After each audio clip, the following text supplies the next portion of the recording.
Hello students, आज हम लोग पढ़ने जा रहे हैं structure of atom unit 2 class 11। Structure of atom में आप स्टडी करते हो arrangement of fundamental particles like electron, proton and neutron with in the atom. इसी एटम में इलेक्ट्रॉन, प्रोटॉन और न्यूट्रॉन जैसे फंडामेंटल पार्टिकल होते हैं और इन सभी पार्टिकल का अरेंजमेंट क्या होता है, इनका स्टडी हम लोग इस चैप्टर में करेंगे। तो सबसे पहले समझना है कि एटम का जो फंडामेंटल पार्टिकल है वो क्या है और उनके क्या कैरेक्टरिस्टिक्स हैं। एटम में जो फंडामेंटल पार्टिकल होते हैं, यह फंडामेंटल पार्टिकल होते हैं electron, proton and neutron. Fundamental particle मतलब बेसिक पार्टिकल्स। एटम के जो बेसिक पार्टिकल हैं जिनसे एटम का कंस्ट्रक्शन हुआ, यह पार्टिकल हैं electron, proton and neutron. Electron, proton and neutron. Electron, proton और न्यूट्रॉन का डिस्कवरर, इलेक्ट्रॉन का डिस्कवरी जे थॉमसन ने किया था कैथोड रे एक्सपेरिमेंट के द्वारा। प्रोटॉन का डिस्कवरी गोल्डस्टीन ने किया एनोड रे एक्सपेरिमेंट के द्वारा। वही न्यूट्रॉन का डिस्कवरी बहुत ही लेट से हुआ due to its neutral nature, और इसके डिस्कवरी जेम्स चैडविक के द्वारा हुए जब न्यूक्लियर ट्रांसम्यूटेशन रिएक्शन कराया जा रहा था। न्यूक्लियर ट्रांसम्यूटेशन रिएक्शन में एक एटम के न्यूक्लियस को दूसरे एटम के न्यूक्लियस में हम लोग कन्वर्ट करते हैं। तो जेम्स चैडविक जब बेरिलियम मेटल पे अल्फा पार्टिकल से बॉम्बार्ड किया, तो अल्फा पार्टिकल के बॉम्बार्डिंग के द्वारा बेरिलियम मेटल चेंज हो गए कार्बन के न्यूक्लियस में, और साथ में बहुत ही स्मॉल मास का एक पार्टिकल रिलीज हुआ, जो पार्टिकल इलेक्ट्रिक और मैग्नेटिक फील्ड में डिफ्लेक्टेड नहीं हो रहे थे। इस पार्टिकल का मास लगभग प्रोटॉन के मास पाया गया था। इसको तीसरा fundamental particle, neutral fundamental particle के रूप में कंसिडर किया गया और इसका नाम न्यूट्रॉन रखा गया। तो हम लोग फर्स्ट इलेक्ट्रॉन के बारे में नोट करेंगे। It was discovered in cathode ray experiment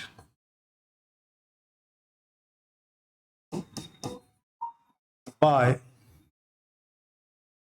J. Thomson. Proton was discovered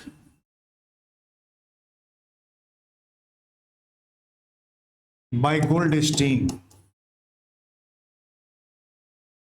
in anode ray experiment.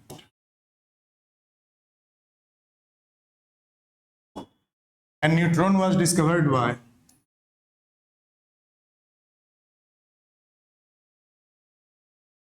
James Chadwick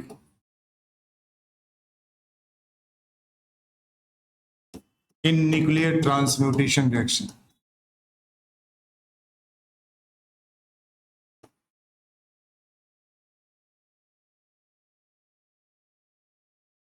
तो इलेक्ट्रॉन का डिस्कवरी जे थॉमसन ने कैथोड रे एक्सपेरिमेंट में किया, वही प्रोटॉन का डिस्कवरी गोल्डस्टीन ने एनोड रे एक्सपेरिमेंट में किया, और न्यूट्रॉन का डिस्कवरी जेम्स चैडविक ने न्यूक्लियर ट्रांसम्यूटेशन रिएक्शन में किया।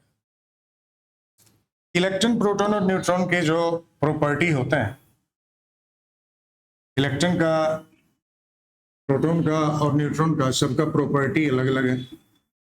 सभी पार्टिकल एक दूसरे से डिफर करते हैं मास में और चार्ज में। सारे पार्टिकल का नेचर डिफरेंट है। इलेक्ट्रॉन का जो मास होता है, यदि हम रिलेटिव मास इसका बताएं, रिलेटिव मास का मतलब होता है mass in relative to the mass of hydrogen atom और mass in relative to 1/12 mass of C12 atom. Carbon के 1/12 मास के रेशियो में एक इलेक्ट्रॉन का जो मास होता है, यह 0.000054 टाइम्स होता है।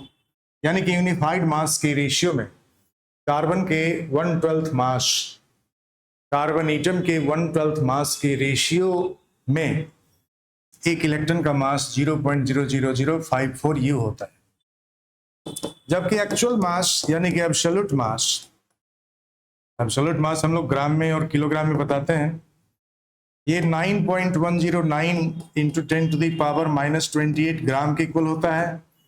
ऐसा यूनिट में बताएं तो किलोग्राम में बताएंगे, और ये 9.109 इंटू 10⁻31 किलोग्राम के इक्वल होता है। एक प्रोटॉन का जो मास होता है एक इलेक्ट्रॉन के मास से बहुत ही ज्यादा होता है। मास ऑफ प्रोटॉन, जब रिलेटिव मास की बात करते हैं तो रिलेटिव मास का मतलब हो गया कार्बन के 1/12 मास के रेशियो में ये 1.0072 टाइम्स ऑफ यूनिफाइड मास होता है, जबकि एक्चुअल मास यानी कि एब्सोल्यूट मास जो इलेक्ट्रॉन का होता है वह होता है आपको 1.672 इंटू 10⁻⁻24 ग्राम, और ऐसा यूनिट में बताएं किलोग्राम में तो 1.672 इंटू 10⁻⁻27 किलोग्राम। ग्राम को किलोग्राम में चेंज करने के लिए हम लोग 1000 से डिवाइड करते हैं, और जब 1000 से इसको डिवाइड करेंगे तो 10⁻⁻24 10⁻⁻27 किलोग्राम के इक्वल होता है। न्यूट्रॉन का जो मास होता है वह स्लाइटली हैवियर होता है than mass of proton.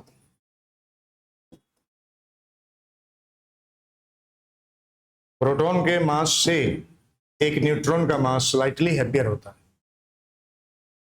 Proton के मास से एक न्यूट्रॉन का मास स्लाइटली हैवियर होता है, मतलब थोड़ा ज्यादा होता है। इसके रिलेटिव मास की जब बात करते हैं तो रिलेटिव मास 1.0086 U होता है, मतलब यूनिफाइड मास से 1.0086 टाइम्स। और एब्सोल्यूट मास की जब बात करेंगे तो एक्चुअल मास यानी कि एब्सोल्यूट मास जो ग्राम और किलोग्राम में बताएंगे यह 1.674 इंटू 10⁻⁻24 ग्राम या 1.674 इंटू 10⁻⁻27 किलोग्राम के इक्वल होता है। तो एक इलेक्ट्रॉन से प्रोटॉन और न्यूट्रॉन बहुत ही ज्यादा हैवियर होते हैं। प्रोटॉन और न्यूट्रॉन के मास लगभग क्लोज हैं। प्रोटॉन से स्लाइटली हैवियर न्यूट्रॉन है, बट एक इलेक्ट्रॉन के कंपेरिजन में प्रोटॉन और न्यूट्रॉन बहुत ही ज्यादा हैवियर है, 1000 टाइम्स से भी ज्यादा हैवियर एक प्रोटॉन और एक न्यूट्रॉन एक इलेक्ट्रॉन के कंपेरिजन में होता है। अब इलेक्ट्रॉन, प्रोटॉन और न्यूट्रॉन में जो चार्ज होता है, चार्जेज जो होते हैं इलेक्ट्रॉन के ऊपर, प्रोटॉन के ऊपर और न्यूट्रॉन के ऊपर, इसके रिलेटिव चार्ज का वैल्यू हम लोग बताते हैं unit negative charge, it means -1 unit. यानी कि जो भी चार्ज होता है इलेक्ट्रॉन के ऊपर या प्रोटॉन के ऊपर उसको यूनिट चार्ज बोलते हैं, और यह चार्ज -1 यूनिट कहलाता है। जबकि एक्चुअल चार्ज का वैल्यू कूलम्ब में या इलेक्ट्रोस्टैट यूनिट में बताए हैं तो actual charge it means absolute charge का जो वैल्यू होगा ये 1.602 into 10⁻⁻19 coulomb with negative sign दिखाते हैं, क्योंकि इलेक्ट्रॉन का चार्ज और प्रोटॉन का चार्ज दोनों अपोजिट नेचर के होते हैं। अपोजिट नेचर के चार्ज होने के कारण इलेक्ट्रॉन पे जो चार्ज होता है उसको नेगेटिव साइन से, और प्रोटॉन पे जो चार्ज होता है उसको हम लोग पॉजिटिव साइन के द्वारा रिप्रेजेंट करते हैं। प्रोटॉन का जो रिलेटिव चार्ज होता है यह रिलेटिव चार्ज +1 यूनिट बताते हैं, मतलब इलेक्ट्रॉन के चार्ज के इक्वल मैग्नीट्यूड का प्रोटॉन का चार्ज भी होता है, लेकिन ये अपोजिट नेचर के होते हैं और इसलिए हम लोग यहाँ +1 लिखते हैं। इसके जो एब्सोल्यूट चार्ज होंगे वह इलेक्ट्रॉन के चार्ज के मैग्नीट्यूड में ये इक्वल दिखाएंगे, लेकिन इसका जो साइन होगा वो अपोजिट होगा, +1.602 इंटू 10⁻⁻19 कूलम्ब एक प्रोटॉन का चार्ज। वही न्यूट्रॉन का जो चार्ज होता है, चाहे रिलेटिव चार्ज हो या एब्सोल्यूट चार्ज हो, यह दोनों हम लोग 0 लिखेंगे, क्योंकि न्यूट्रॉन के ऊपर कोई चार्ज नहीं होता है और ये इलेक्ट्रिक और मैग्नेटिक फील्ड में डिफ्लेक्टेड नहीं होता। न्यूट्रॉन इलेक्ट्रिक फील्ड और मैग्नेटिक फील्ड में डिफ्लेक्टेड नहीं होते हैं, सो हम लोग न्यूट्रॉन पे जो चार्ज दिखाते हैं वह 0 दिखाते हैं। अब इस तीनों ही पार्टिकल का, इलेक्ट्रॉन, प्रोटॉन और न्यूट्रॉन का जो स्पेसिफिक चार्ज बताते हैं, स्पेसिफिक चार्ज एक इलेक्ट्रॉन का, यानी कि E by M value, specific charge का मतलब होता है E by M value. Specific charge का मतलब होता है चार्ज का मास के साथ में रेशियो। खास बात यह है कि इलेक्ट्रॉन के जैसे पार्टिकल का ना तो चार्ज का पता लगा पहले और ना ही मास का। इनके चार्ज मास का रेशियो सबसे पहले फाइंड हुआ था एक्सपेरिमेंट में, और बाद में चार्ज को फाइंड कर लिया गया, और फिर चार्ज में स्पेसिफिक चार्ज से डिवाइड करके इसके मास को कैलकुलेट किया गया। स्पेसिफिक चार्ज का जो वैल्यू होता है इलेक्ट्रॉन के लिए, ये 1.76 into 10 to the power 8 coulomb पर ग्राम होता है, या 1.76 into 10 to the power 11 coulomb पर किलोग्राम के इक्वल होता है। ऐसा यूनिट में यदि बताएंगे तो हम लोग 1.76 into 10 to the power 11 coulomb पर किलोग्राम में बताएंगे, और सीजीएस यूनिट में बताएंगे तो 1.76 into 10 to the power 8 coulomb पर ग्राम बताएंगे। वही प्रोटॉन का स्पेसिफिक चार्ज, प्रोटॉन का specific charge, it means charge mass का ratio, E by M value भी बोलते हैं इसको, चार्ज मास के रेशियो को ई बाय एम वैल्यू बोलते हैं, और ये होता है 9.5 something into 10 to the power 4 coulomb पर ग्राम, और 9.5 into 10 to the power 7 coulomb पर किलोग्राम। ऐसा यूनिट में आप पर किलोग्राम में दिखाएंगे और सीजीएस यूनिट में आप ग्राम में दिखाएंगे। जबकि न्यूट्रॉन का स्पेसिफिक चार्ज क्या होता है, न्यूट्रॉन का स्पेसिफिक चार्ज हम लोग 0 बताते हैं। तो ये सभी इलेक्ट्रॉन के, प्रोटॉन के और न्यूट्रॉन के प्रॉपर्टी हैं। इलेक्ट्रॉन के चार्ज, इलेक्ट्रॉन के मास, इलेक्ट्रॉन का स्पेसिफिक चार्ज, इलेक्ट्रॉन का डिस्कवरर, इलेक्ट्रॉन का, प्रोटॉन का, न्यूट्रॉन का डिस्कवरी किसने किया, किस एक्सपेरिमेंट में इलेक्ट्रॉन, प्रोटॉन और न्यूट्रॉन डिस्कवर्ड हुए। इन सभी बातों को याद रखना जरूरी है। अगले दिन आपको इसमें बताएंगे cathode ray experiment, anode ray experiment, Thomson model of atom and Rutherford's model of atom. Thank you. जिन बच्चों ने सब्सक्राइब नहीं किया वो कृपया सब्सक्राइब कर लें। ओके।